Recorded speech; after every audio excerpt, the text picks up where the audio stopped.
Prepare yourself for Big News Wednesday.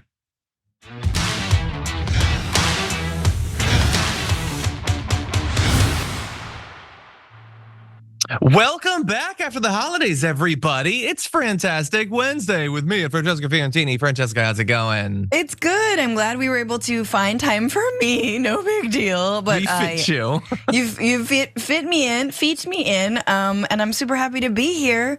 Hope everyone had a good holiday, or maybe you're still celebrating.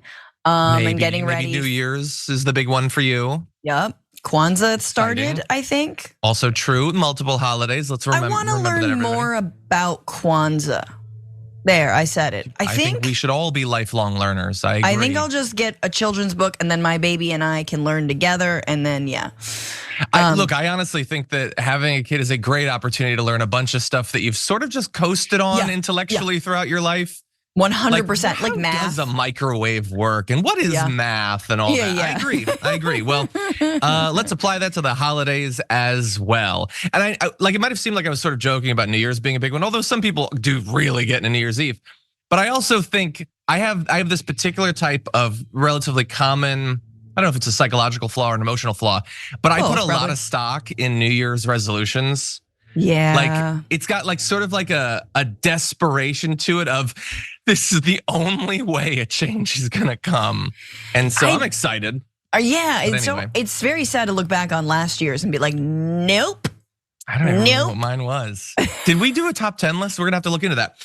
But anyway, we're not quite to New Year's yet, but we are fresh off of Christmas. And we will be talking about Christmas in just a little bit. But the thing is, it's a Big News Wednesday, and we're very close to the end of the year. And we have this opportunity with Francesca where we decided we wanna look back on this year. So 2023 is effectively over. It was a big year in all the worst ways. Here is a look back on the year that was.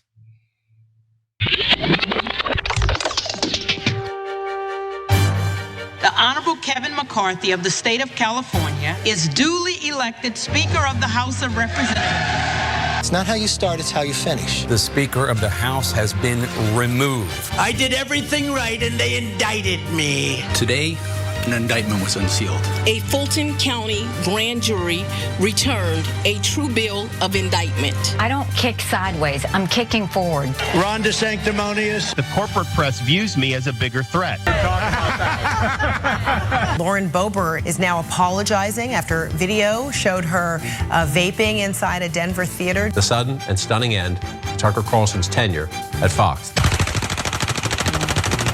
They're now selling swimsuits with tuckums in the women's section of the store. For the first time since 1960, we will be looking at Hollywood on strike. The United Auto Workers has launched an historic targeted strike. Palestinian militants in Gaza fired thousands of rockets into Israel. Today, Israel intensified its airstrikes on the Palestinian territory. George Santos has been voted expelled from the House of Representatives. Okay, producer Ashley did an amazing job in putting that together because, man, we do this every day, Francesca. It feels like 5 times a day, but it's so easy to forget how much actually happened in this year. And I was reminded of so much. Now, obviously, there's a lot that couldn't fit into a wrap-up video like that. So we will remind you that there was also the decision in the E. Jean Carroll sexual abuse case against Donald Trump, where he needs to give her $5 million, and that whole process isn't even done. There was the expelling of the Tennessee Three, and then eventually justice for them. The Supreme Court, of course, was also very busy this year, effectively ending affirmative action and killing Joe Biden's student loan relief plan. So, Supreme Court, some good decisions, and then all of the other ones. So that's fun. But some good stuff was also identified in that video. You do have the indictments against Donald Trump, and you have some really successful labor actions, including with the UAW. And there's a lot of bad stuff, but George Santos got kicked out. So, Francesca, what's your evaluation of 2023? What will or should it be remembered for? Oh, this is such a hard one, but it feels like we have been like a dress rehearsal at the circus. Like, I feel like because it's not an election year, there were a lot of like off-year circus-like things, like the drama from the last circus, when we were on tour. That would be like the RICO charges. And then the circus of Boebert, Tucker Carlson getting kicked off. Like, not real Jan 6 stuff happen. We can always hope for 2024. But again, the sort of the side circus drama when like the lights are down and all the sort of like crap comes out. I feel like SCOTUS was like that as well. But again, there's no way to characterize how this was other than not the worst. Yeah, I don't know if like, God, it's so like, how do you rate like horrific Supreme Court decisions? Like you put both of those terrible material impact on tens of millions of people, not just in the past, but also in the future. But then you remember, well, in the previous year, they got rid of Roe v. Wade. That's really bad too. I don't know how you compare or contrast those things. The positive stuff, we have these indictments against Donald Trump, but of course, it's not like he's actually been convicted, other than the E. Jean Carroll, the civil stuff that he's actually been convicted on. So it could be that these just end up being like, the special counsel's like holding the football out and we're like, oh, I think I can kick it this time. Yeah. So that remains to be seen. In terms of like stuff outside of the United States, I am admittedly struggling to come up with good news.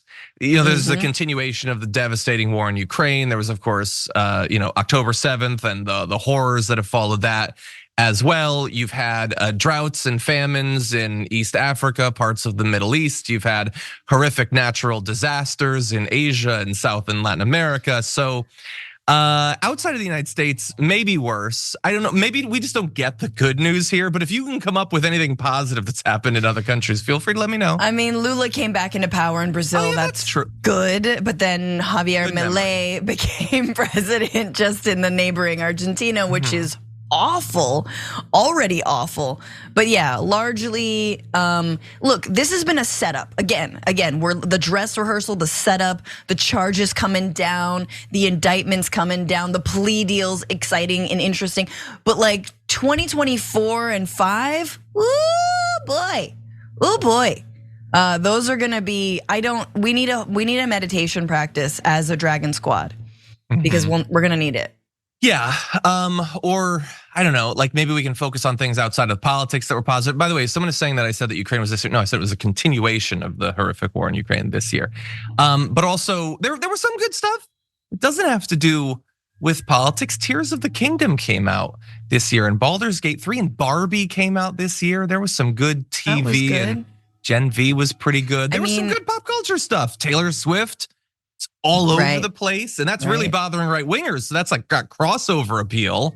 What else might I be forgetting about? I mean, Beyonce also was on tour, depending on how you fall on that, and others. I'm sure other people, other musicians exist. There are probably several. There are probably a couple more. Of the WWE had a good year. I know that was driving you morale-wise throughout the year. What about sports, John? Hey, let's take a quick moment to talk about sports news. Like that Super Bowl. Oh boy, howdy. Ooh. That was a good one. Ooh, I like how they caught the ball sometimes. They did, but sometimes not. Sometimes depending on who it was, that could be good or bad. Yeah, exactly. But anyway, yeah, look, this is a year that it had some good stuff. We also had a lot of like just a holding pattern, really. Like as we're gonna talk about later on in the show, the federal government, outside of Biden, a couple of executive actions, some of which were overturned, basically nothing happened. Like let's reserve our conversation for later on, but this was sort of like a reminder of we always get something like this in the lead up to elections. Things sort of slow down a little bit in terms of legislation and everything, but this was like a particularly nothing year for substantive legislation getting passed. And I also, the year before the presidential election for me is always an exciting year because it's like, it's this time of possibility. Like what could end up happening?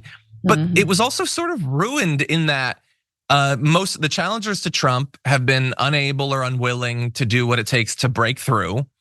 And then the DNC has effectively annihilated the Democratic primary, and Biden is running again, even though he had said that he wouldn't run for a second term.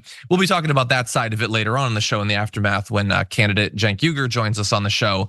But yeah, I feel like we've been sort of denied some of the fun political primary stuff that should be delivered at a time like this.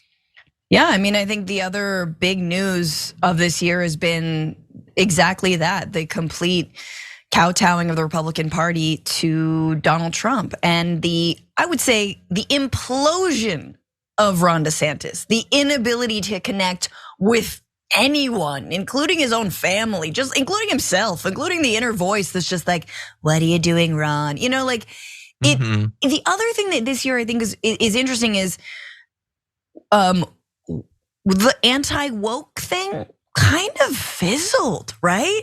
Like it just kind of imploded like an Elon Musk SpaceX rocket. Like it was just like, boom, it was gone. Suddenly no one wanted to talk about it anymore. And all, Moms for Liberty are still like, let the books, and look, the die has been cast, but it still seemed like the electorate, especially Republicans, were moving away from that. I mean, it was supposed to be Ron's year. It seems like it might've been Haley's. Yeah, I think I saw an article about how he's sort of gone down with the ship on the anti-woke thing. It has, gone up in flames like Elon Musk's Teslas on full self-driving. And I have no doubt that Moms for Liberty is going to be, doubling down on getting people to pay attention to the books, because they certainly don't want you paying attention to the tapes. Am I right? Google it. But anyway, I don't know, because at the beginning of this year we had the Bud Light thing and the Target thing, and that was supposed to be a demonstration of the strength of the right-led culture war, and like stock prices vacillate and all that. But I don't know lingering how much damage has been done. But some conservatives are refusing to drink Bud Light. They took a principled stand that because a massive corporation did an extremely minor social media thing with someone they had previously never heard of, they should never again drink the beer they've drunk for decades. So a lot of principle there on the right. And then in that video you saw, Ashley threw in, there was all that viral like rando weirdo right wingers going into Target and like being horrified at what they saw. Like literally holding up a shirt that just says the word queer. And we're supposed to like, oh, it says queer? Oh, I understand everything. Why are you freaking out about it? You understand that some people are queer, right? Like you being freaked out about it doesn't stop that from being true. And so there's a lot of bad trends on TikTok and vertical video generally, but the gotcha of just identifying that people you don't like or understand or fear or whatever exist, I don't like that trend particularly. So honestly, I don't know. The fact that the anti-woke thing wasn't enough for a candidate to beat Donald Trump seems true, but bear in mind, he's kind of encapsulating that movement himself. So I don't know if they're gonna move on next year. I mean, they never really do. They're always fighting these same culture wars. It's not going anywhere, but I do think the proof is in the pudding. People want that faux populism that Donald Trump has, and no other candidate is able to really embody that. But you see, I mean, John, I think largely, don't you feel like this is also the year of Republicans floundering? I mean, it's very possible they're gonna lose the House next year. And the ball's been in their court, they've had the power. They swear there's evidence that Joe Biden helped his son, and then there's no evidence. And they're too, chicken doo-doo to actually call Biden to testify. He's been like, I'm here, let me testify, let's talk about this. Hunter Biden's actually finally found his voice, thank God. I mean, honestly, I think he has a better sense of PR than his dad does, let's be real. So this has also been sort of the implosion of Republican leadership, to say nothing of McCarthy and the speakership and ending in Mike Johnson's lap, but which I don't ever want to think about what's in his lap or not. But, it's proof that when Republicans are in power, they don't actually want to be in power. They want to be an opposition force. They want to be whiners. They want to be nitpickers. They don't want to be leaders. They don't want to deliver for the American people. Yeah. Well, I mean, I think they want to have enough power, and generally in the minority, they can have enough power to stop anything significant from happening. And then pretty much just run out the clock. That's what right-wing ideology is running out the clock. They just want to keep their money until they just keel over from old age or gout or whatever. That's the entirety of their politics. And so occasionally they do want to win a presidential election. They want to be able to pass, trillions of dollars of more tax cuts for the wealthy. They want to do that so they can have a bigger pile of money before they keel over from gout. But that's it. Like, once they finally have the power, they come into, they control the House or whatever. It's not that they didn't get a lot done. Obviously, they're not going to get a lot done, even if they try with Biden in the White House. But they didn't try. Like, if you're a right winger watching this, what did Biden stop that was significant, that the right did, that was not just an expression of a conspiracy theory, but some actual idea, some radical reimagining of what America can be for conservatives? Nope. Nothing. Like, they talked about Hunter Biden and they showed some nude photos of him, and that was pretty much it. Anyway, maybe that will in the end be what 2023 is remembered for. Now 2024 is coming. High hopes for 2024. We'll be doing our predictions, I believe, on next week's top 10 list for our members on YouTube. So everyone stay tuned for that.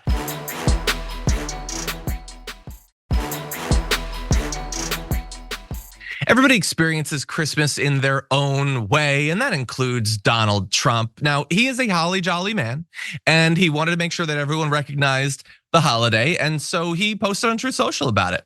And in that, he said, "Merry Christmas to all, including crooked Joe Biden's only hope, deranged Jack Smith." He did not wait long before moving into it. The out of control lunatic who just hired outside attorneys fresh from the swamp, unprecedented, to help with his poorly executed wish hunts against Trump and MAGA, blah, blah, blah, open borders, blah, blah, green news scam, blah, blah, all electric car lunacy. I thought you guys liked Elon Musk now. You really need to decide where you stand on this, because isn't he the EV guy? And so much more, looking to destroy our once great USA. May they rot in hell again. Merry Christmas. That is a guy who understands the reason for the season. I love the idea that like right wingers be like, who's like a devoted Christian? Donald Trump. Yeah. He's the guy who understands the whole birth of Jesus thing. Totally. The silent night part, the shh, quiet, be with your thoughts, snow falling and whatever. Yeah, I first of all, the longest run on sentence, just incredible. Like this it's a lot. Beats me in my live streams. Him just going like, including all of these other people who are terrible, and then may they rot in hell. Merry Christmas. Love it. If even me even on Christmas, when I was like, Bethlehem, Christmas services have been canceled. It is in the occupied West Bank, and yet may I have it in my heart to somehow forgive the people who are not able to call what is happening in Gaza an ethnic cleansing or a genocide. Like, may I even me? But no, here's Trump really showing us how it's done. Never surrender, just no compassion. Don't give him an inch. I know that I'm not supposed to draw something sensible out of this, but like he talks about how we have these thugs who are evil because of our high taxes. He passed the last tax bill. Yep. Taxes are what he and the Republicans chose them, slashed them like crazy for corporations and for the highest earners. So, but you guys passed those. What are you talking about?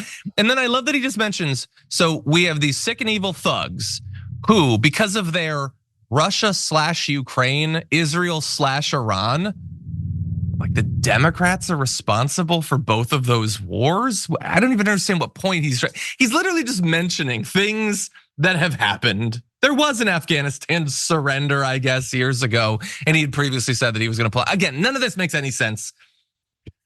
I'm gonna pivot now, just briefly, to a reminder how this ties into our electoral future.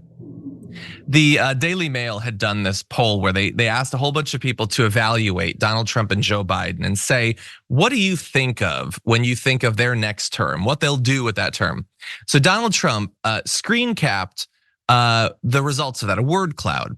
And with no commentary, he just spread this to his, I was gonna say millions of followers, but it's Truth Social, so I guess hundreds of followers. This is the word cloud that was generated when people think about that term. Revenge is the most commonly cited word. Dictatorship and dictator are there. Nothing, by the way, is fairly big there too. But revenge, dictatorship, and dictator. And he liked that enough that he just shared it. Hey, look at this. When people think of me, they think of a revenge-fueled dictator. Happy holidays. Thoughts, Francesca? Nothing's pretty high up there too. Yeah, remember, it's just nothing but revenge, power, dictatorship, border, corruption's also creeping up there. Like, yeah, no, I mean, again, we think this can't get worse, but it does. And he's now just leaning into the idea of him being a dictator. He's leaning into the idea that democracy is done. And again, right-wingers are poised to allow him to do that. The lesson of January 6th wasn't we should try to overturn and undermine democracy. The lesson was we have to do it more effectively, and we need to do it from jump. And we needed to have all of our ducks in a row, all of the Capitol Police on our side. We should have called in the National Guard, and as was the fear, and I think why they were not called, they will be, throwing punches in our, against, in our favor, so to speak, against our enemies. And so, yeah, man, the fact that he likes this and he's sharing that, and the people watching are like, yeah, totally, and they're 14. Yeah, well, on the other side, nothing was actually the most cited thing for Joe Biden. Why didn't he share that one? Like, that's the one he should share. Hey, my opponent. When people think of him, they think of nothing. Instead, he shares the one where, again, as you said, corruption is fairly highly placed. For Biden, look, nothing is not a good thing to have applied, but most of the other words are perfectly fine. I mean, destruction is there. I guess that's bad. Socialism, man, people don't know what words mean. But anyway, Biden, hey, heads up, maybe do something so that people don't think of the word nothing when they think of you. And for any of you out there who maybe you didn't have the best holiday or whatever, or maybe you did actually, just a reminder, like we are raised here to both worship and possess immense jealousy for the rich. The rich are the best, the smartest, more moral than us. Donald Trump spent his Christmas truthing about his political enemies. That's literally what he was doing, was constantly going on his phone and truthing conspiracy theories about the legal challenges he's facing. Like, he has literally billions of dollars, supposedly, and yet he did not have a good Christmas. He has many kids. He has an extended family. They could have gone to Aspen or something and I don't know, skied, and drank. Yeah, do what rich people do. Like, you can do rich people stuff, but he doesn't. Their money has not brought them an ounce of joy. And just bear that in mind. If you draw a little bit of schadenfreude from that, perhaps, but otherwise, just remember like the myth of the rich that we are sold as we grow up in America. It's based in literally nothing. They're just desperate, petty people by and large. Yeah. Few more so than Trump. I mean, the worst part is a lot of them are on their vacations and they are still rage tweeting and just being mad about nothing. Again, look at Elon Musk. Have you ever seen someone who was having more of a midlife crisis, who was more aimless and sad and needed therapy? He's the richest man in the world, and he spends all of his time tweeting. Like, John, I swear to God, history needs to stop being made by powerful men who just need therapy. I'm so sick of it. There should be federally mandated therapy. The more money you get, the more sessions you should have to do. Yes, yes. Anyway. You can get lower taxes, but it's redirected into, dealing with what, the fact that daddy didn't hug you. Oh. Or hugged your sister too hard. Anyway, weird, right? That was weird. You're not talking about any particular rich family. No. Anyway, with that said, happy holidays, one and all. We're gonna take a short break. When we come back, we got some breaking news to talk about.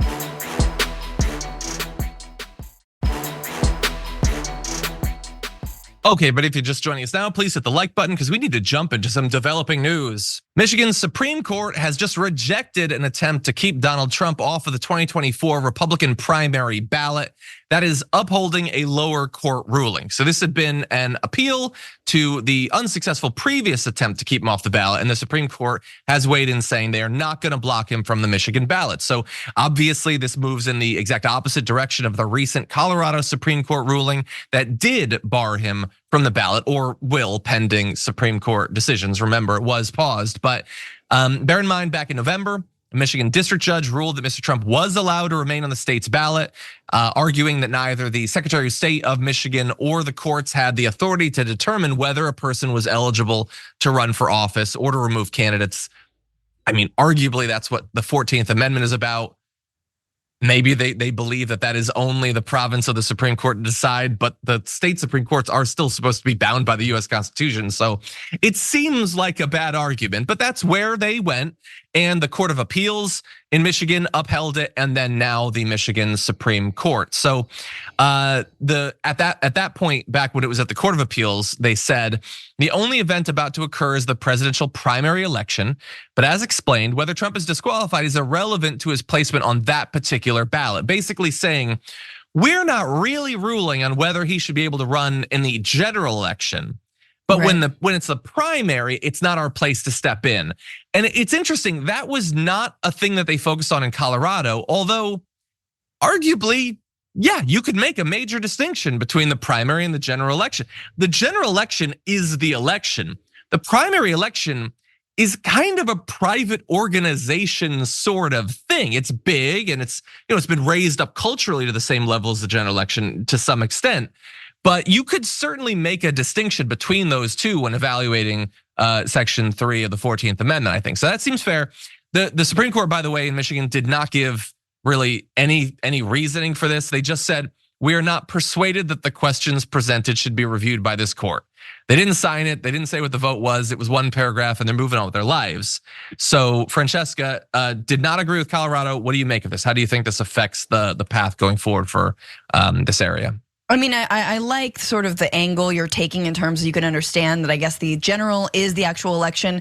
But truly, for me, the Constitution sounds like you can't run. You can't run for office. I mean, maybe it shall hold no office, but effectively, if we are to abide by the Constitution, if we're to create laws around the Constitution, you can't run for office, right? If it's your name and then, oh yeah, asterisk, like insurrectionist, like I was, but you can't, because in no world could you actually hold an office. So you can't aid, abet, or give comfort to, all that stuff. Excuse me. But the real thing is, like, we have to understand how serious this is. Like, I don't expect Michigan to bar Trump from the ballot. Yay, Colorado. We'll see what happens with the Supreme Court. But the fact that, this amendment was specifically designed after the Civil War, and when a racist Confederacy that wanted to protect its right to own people tried to secede from the Union, and then however many American casualties ensued. Like this is a right-wing movement, and the legacy of that right-wing movement to continue to subjugate people, to treat people like second-class citizens, to bar people from their voting rights, from their human rights, from their civil rights. That legacy is Donald Trump. And the fact that we are even dealing with a right-wing movement today is because we've never healed from the wounds of the Civil War. We've never had a proper reconstruction. Black Americans have not been given, put reparations aside, but a true chance at being equal citizens in this country, from housing to education to to anything, to running for office, to holding office as the Reconstruction intended. So it's very serious. This is about white supremacy. This is about our inability to look back, to heal, and to change from the Civil War, and arguably from this nation's founding.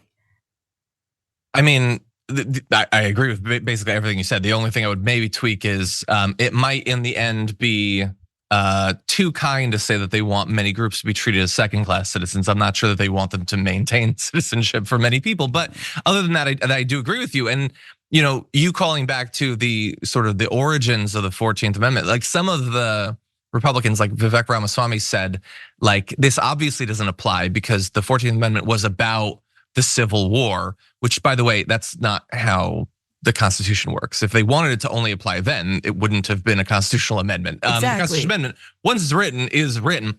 But even if you wanted to make that distinction where, hey, we're the MAGA movement, that was about the Civil War, maybe put down the Confederate flags then.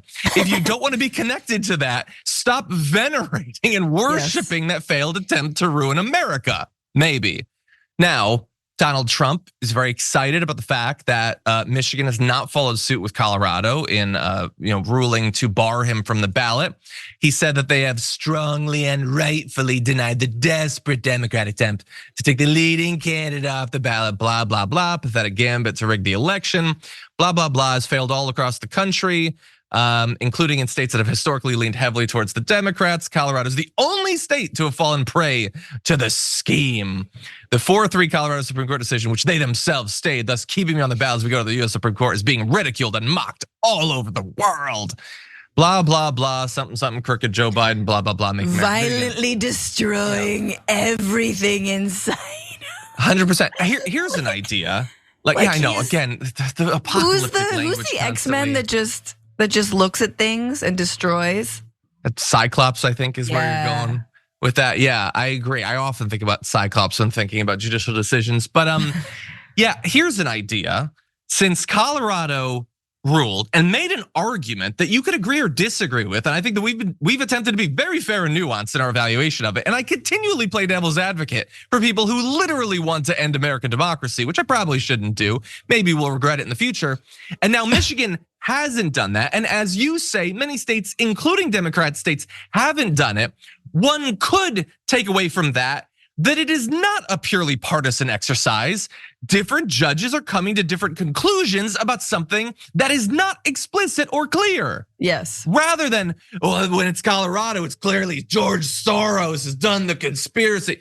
No, we're working through complex, difficult judicial subject matter effectively. And the Supreme Court, their main role is to weigh in on things like this, and they're gonna do that. So stop freaking out about it, maybe. That's what I would advise. I mean, we haven't had a lot of attempted coups, right?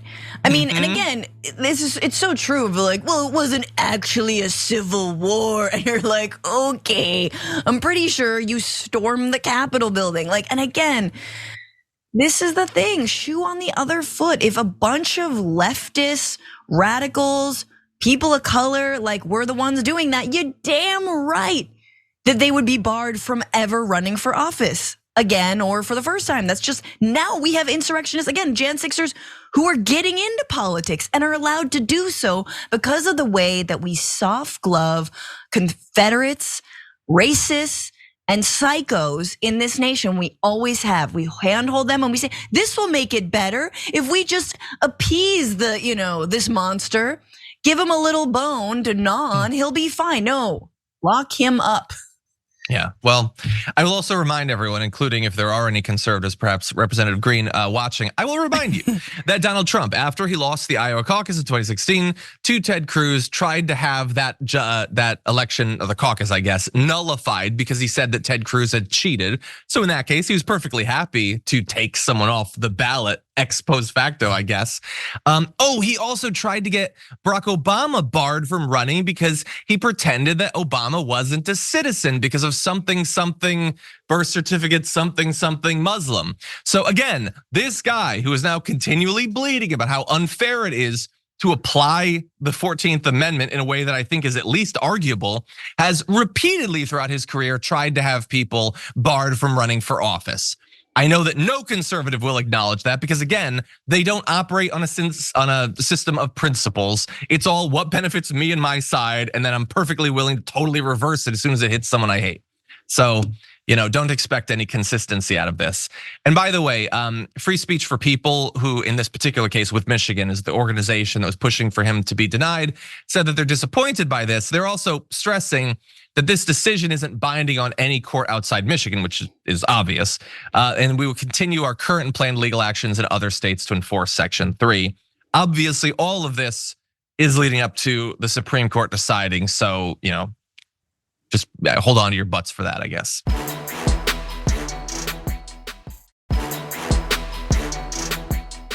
Two paramedics have now been found guilty in the 2019 death of Elijah McClain. If you don't remember this particular case, Elijah McClain was a 23-year-old American black man from Aurora, Colorado, who was killed as a result of being injected with a apparently fatal dose of ketamine by paramedics after being forcibly detained by police.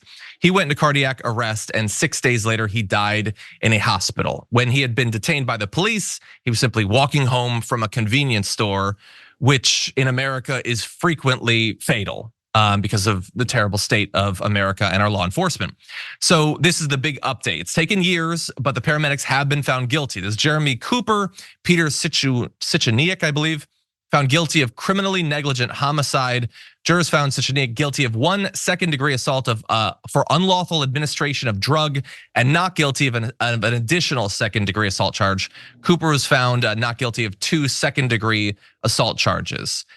So they were charged after finding out that they made the decision to administer 500 milligrams of ketamine, the maximum dosage, and they did so after diagnosing him with what they call excited delirium. Now, this is not a term that you're familiar with. You should be, because it's popped up in America quite often. It's a term applied to diagnose suspects who appear to be acutely distressed, hyperactive, or aggressive during police encounters. Excited delirium is what police have used to assert that suspects possessed, quote, superhuman strength.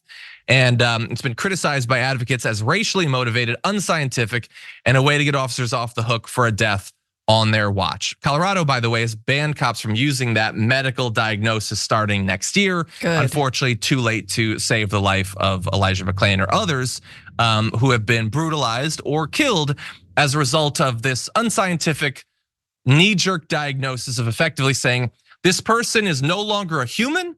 They are capable of superhuman feats, and thus doesn't that justify anything we do?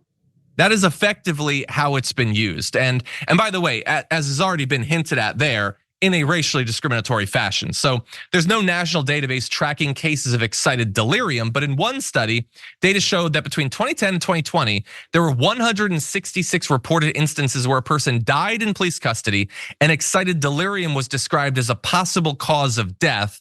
Of those people, black people made up 43% of those deaths, despite making up only 13% of the US population. And the idea that a cop or a paramedic saying that someone is in excited delirium, to the extent that that is what kills the person, certainly seems at the very least suspicious. But in this case, we do have the charges being successful. Francesca, what do you think? I mean, thank God, that at least there's some more accountability, but it is so sickening. And here's the thing about paramedics is when the cops are beating the crap out of people, when they are illegally detaining them, when they, again, as we've seen time and time again, are escalating the situation and getting a potential suspect into excited delirium, which is basically just endorphins or feeling scared. When people are scared, generally they have a reaction, right? It's hard to stay calm when you're afraid for your life. A lot of times it's the paramedics that come in maybe very late, maybe right on time on the scene, and they're the ones making decisions about whether and how to save this person's life and how to treat them. They're the ones who could stall and wait to administer care. They're the ones who could administer 500 milligrams of ketamine and kill a early 20s, 21-year-old kid. He was 19 at that time. Yeah. 19-year-old kid. Yeah. So the paramedics also are largely responsible for the police brutality and lack of accountability. And I know in other instances they've been heroes, they've helped, but a lot of times, again, that sort of thin blue line, the code of conduct also bleeds into the paramedics as they believe whatever the cops are telling them. So I'm glad there's some sort of accountability. Yeah, although again, took literally years, and as we covered, of those 166 people who died in this that have been found, obviously there's no national database or anything, like I don't know how many might not have. Yeah. If there had been not been this knee-jerk reaction of, I no longer need to consider this person as a person. I no longer need to carefully consider what I do to control this situation. I have set up a situation wherein almost anything I do will be found to be acceptable by a population that's been raised with, like they're using the term excited delirium now. Like we've shown you in the past, maybe a couple of years ago, we talked about the history of this, and there were headlines in the New York Times back in the 40s, 50s, and 60s of like describing Black men as being like, I think they used the terms like gorilla strength, they did not try even to use quasi-scientific language, but it's the exact same thing. This is not a person. And thus, they do not need to be handled like a person. I mean, you see photos of Elijah McClain, the idea that they're treating him as if he is Dr. Jekyll and Mr. Hyde or something is absolutely maddening, giving him way too high a dose of this. And so I'm not even gonna give you any more of the statements from the side that was defensive towards this. I'm gonna give you a statement from Shanine McClain, so the mother of Elijah McClain, who released a statement ahead of the verdict saying, no amount of procedures, practices, protocols, or the lack of training for service jobs will ever replace the human heart. I am sure that if Elijah had been one of their children, family members, friends, or comrades, they would not have been so indifferent to what was happening like they were with my son. 100%. I mean, I think you could just go broader and say generally these sorts of things simply would not be done if the person was white. It doesn't have to be a family member. And then after the verdict, she said that it was a very small acknowledgement for accountability. No, the 3 out of 5 convictions are not justice. The only thing the convictions serve is a very small acknowledgement for accountability in the justice system. My son's murder case is part of a continuum of hatred that is spread throughout the world. And I think we can all understand why you would not feel awesome as a result of this. Nothing brings back your son who was needlessly taken from you.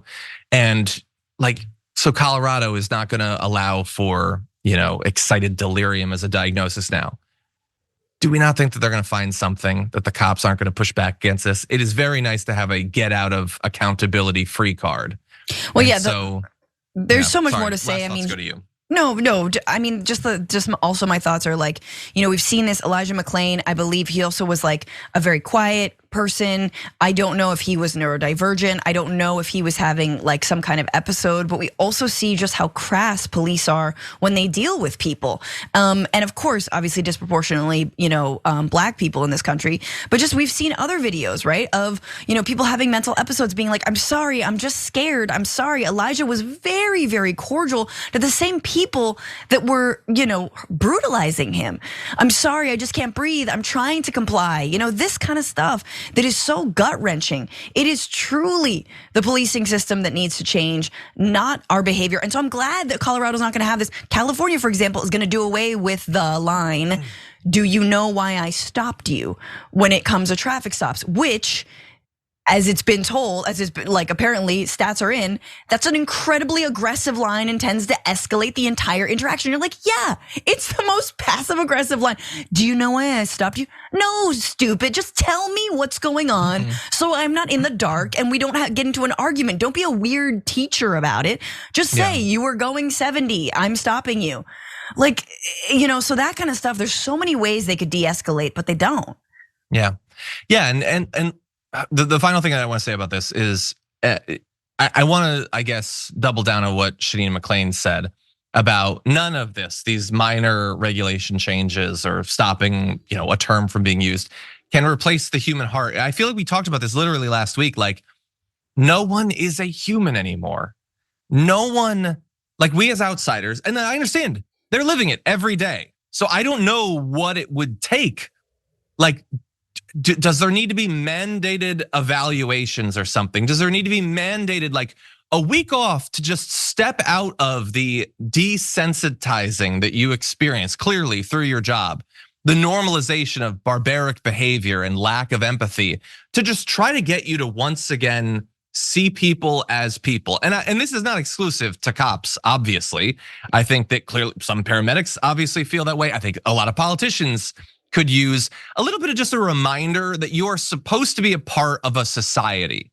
We are supposed to be people living together, thriving or failing together. And all too often, there just is a complete dehumanization that we see from people who have significant amounts of power.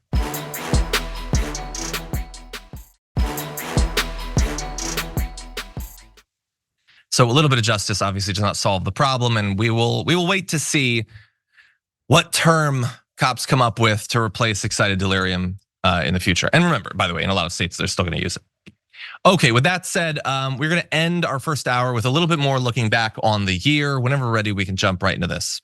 One thing, I want my Republican colleagues to give me one thing, one, that I can go campaign on and say we did. One. Anybody sitting in the complex, if you want to come down to the floor and come explain to me one material, meaningful, significant thing the Republican majority has done besides, well, I guess it's not as bad as the Democrats. That is Republican Chip Roy, who very clear statement to his colleagues. What did we do? And the answer is not much. So if you take a look at the actual number of bills that have been enacted by congressional sessions, this is a standout year. If you jump up, like any one of these years, you could say on this chart that not enough is being done, the priorities are all wrong. But that first term for this congressional session, there was almost nothing. And by the way, that chart makes it look more productive than it actually was. Because even of that very small number of bills that was enacted, they were basically like nothing bills, uncontroversial, passed by unanimous consent, renaming Veterans Affairs clinics, minting a coin to commemorate the 250th anniversary of the Marine Corps. I'm not saying that that's not important or whatever, but I don't know that it necessarily is gonna make or break a lot of Americans' lives. And so you kind of had this year, no federal government. In large part, like you had the executive branch, maybe they got some stuff done, but you got a look at what happens when you don't have functioning government. And for some people, that seems like an objectively bad thing. I just want everyone to bear in mind that there are a lot of people who are doing very well under the status quo that don't want there to be a functioning government that could potentially be upset the apple cart. But really nothing was done. Some of the stuff that was done was just obviously a waste of time, censuring Jamal Bowman and Rashida Tlaib and Adam Schiff for a whole bunch of nonsense. The long drawn out process to get Kevin McCarthy in, and then the long drawn out process to replace him with another schmo. They tried to cut Pete Buttigieg's salary to $1. I don't like, was it about the train or was it about the paternity leave? I'm not even sure which I would prefer as the rationale for that. And now they're turning to impeaching Joe Biden. So it's looking like next year might be less productive than this. Francesca, what do you think? I mean, on the one hand, we always say Republicans don't actually care about the American people. They don't care about doing anything that would help them in terms of the economy, like raising the minimum wage, like making it easier to form a union, making housing more affordable, education more affordable, nothing like that. They don't care, right? Extending the child tax credit. There's a million things they could do to actually help people, put money in people's pockets. They don't want to do that. And but the real thing that this reveals that's so sad is that they got everything they wanted, all right? This is the kid that got 50 presents on Christmas and is so bored that they're just like, I don't know, now they're just stealing stuff. Like they have gotten everything. They got their $2 trillion tax cut. They have a far right Supreme Court that stripped women of our reproductive rights. Like just completely gone. They caught the car and now they're dealing with the ramifications because some of them are under the wheel because they see that the electorate is not happy with them. But more broadly, they've gotten everything they want. They got their wish list, John. So it's like, on the one hand, I'm mad. On the other hand, I'm like, God, what else is there for them to do? Yeah, and that is a question I think we should end this hour on. Especially to any conservatives, because I understand there's a lot of leftists that I think are rightly suspicious of why the Democratic Party accomplishes so little when they're in power, and understands what the Republicans are trying to get done. But to the conservatives out there, you've already shown that you are willing to conceive of people like manipulating things behind the scenes. But if you were a billionaire or had $100 million, what would you do to maintain that money? What would politics look like if you were in charge and already had everything you wanted? Just think about that a little bit.